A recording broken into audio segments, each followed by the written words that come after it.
It's no good. It's not sturdy. That's what the prophets went and got. They went and got the stuff that wasn't sturdy. It'll sell. They make a whole lot of money. They make a big profit off it. But it's untempered. It's no good. It's no good. So yeah, you could slab it on the bricks, put the brick where it need to be, build a nice big wall. If you blow on it, the wall will go falling. The wall will go falling because it's untempered. It has no strength. It's no good. Any one of these ministers, any one of them, have them come see us. We'll show you how untempered they are.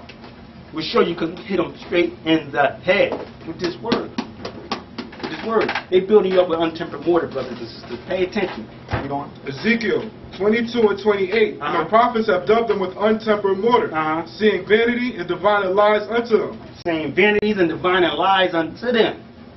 Divining lies unto them. But the people ain't locking in. Hold it. Hold on. Give me that Proverbs 28:10 and that Micah 2:1.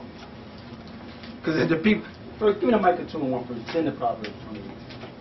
Micah 2:1. Woe to them that devise iniquity. Woe to them that devise iniquity, these priests, prophets, these cats right here, these princes, come on. And work evil upon their beds. And at night work evil upon their beds. What can I woo them with now? How can I get that money now? I was listening to this brother on the radio the other day, Tony Evans, and he came from 2 Corinthians, the 9th chapter, talking about planting seeds. And the brother that don't have the knowledge I have was sitting next to me, and I broke the scripture down before he got to it. Well, I ain't breaking it down. I told him what it was all about. And I said, watch this brother turn that scripture, that chapter, into making money for the minister. Yes, he did.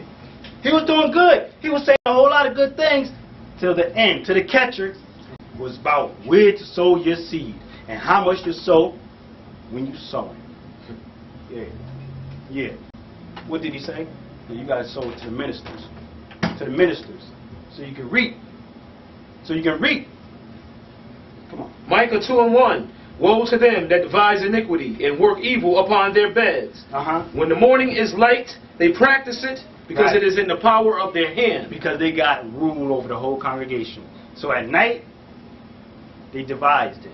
In the daytime, Sunday morning, they practiced it because it was in the power of their hands. They got the whole Coliseum full of people. They paying the stadium, show you all the people they got. And you don't even focus on the word. You just go, wow, look at I got to get to that church. That must be where it's at. But you don't even understand that scripture. Matthew 13. What did it say? Enter ye at the straight gate, because wide is the gate and broad is the way that leads unto death. Wide, broad is the way that leads unto death. But straight and narrow is the way, and they be few. You got to find it. Because everybody can't take this. They can't stomach it. Read on. Micah 2:2. And they covet fields and take them by violence. They covet fields and take them by violence, man. Take them by violence. What is the violence? The violence is the lie. What is the big time lie that we're talking about? The Sabbath. How they switched it up. Playing games on you people. Pay attention. And houses, and take them away, so they oppress a man and his house, even a man in his heritage. They oppress a man in his house, even a man in his heritage. Come to that Proverbs 28:10. Proverbs 28:10. Check it out. The rich man is wise in his own conceit, but the poor that hath understanding searcheth him out. I'm sorry. Proverbs 28:10. Whoso causeth the righteous to go astray in an evil way, he shall fall himself into his own pit. He shall fall himself into his own pit. So there are some brothers and sisters out there that's sincere, that really want to know. That really want to know. But these ministers are causing them to go in an evil way. What is the evil way that we're talking about? The Sabbath. And it being on Sunday. Like I said, we're about to go into it. Check it out. I'm done here. Right? Okay, go ahead. Proverbs 28:10. Whoso causeth the righteous to go astray in an evil way, he shall fall himself into his own pit. But the upright shall have good things in possession. But the upright shall have good things in possession, because they locked into the Lord. They fear the Lord. The upright fear the Lord. They walk in their integrity, in the fear of the Most High. They know when the Sabbath is. They cut it off. They cut it off. Everything that's going on. Let's go back to Hebrews. They cut it off. They ain't getting into the madness. Hebrews 4:3. For we which have believed do enter into rest, as he said, As I have sworn in my wrath, if they shall enter into my rest, although the works were finished from the foundation of the world, for he spake in a certain place of the seventh day on this wise. Right, of a certain place of the seventh day. Give me that in Genesis 2:1. He spoke of a certain day in a certain place on this wise. Genesis 2, this is where he spoke of that. Genesis 2:1. Thus the heavens and the earth were finished. Thus the heavens and the earth was finished. And all the hosts of them. And on the seventh day, the Most High ended his work. The seventh day, the Most High ended his work. Read on. Which he had made. And he rested on the seventh day from all his work. Read it. Which he had made. And the Most High blessed the seventh day and sanctified it.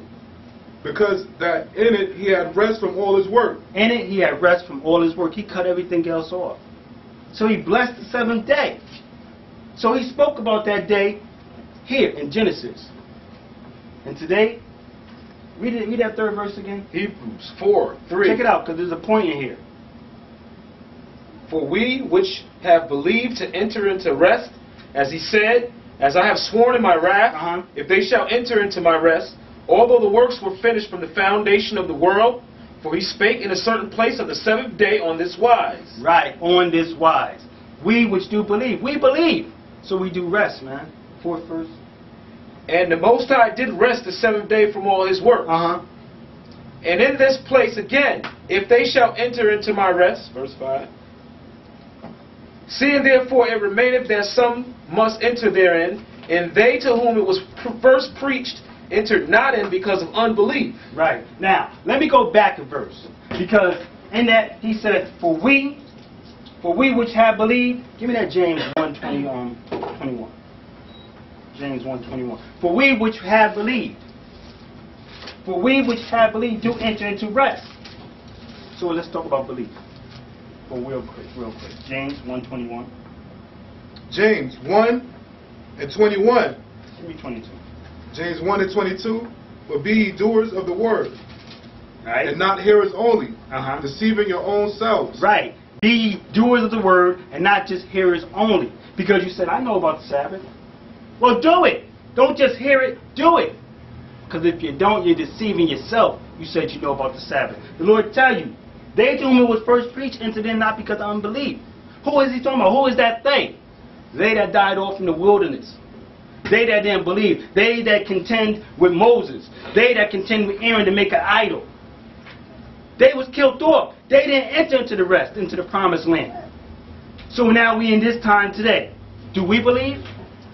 Is there a promised land set up for us? Yes. Are we in the wilderness? Yes.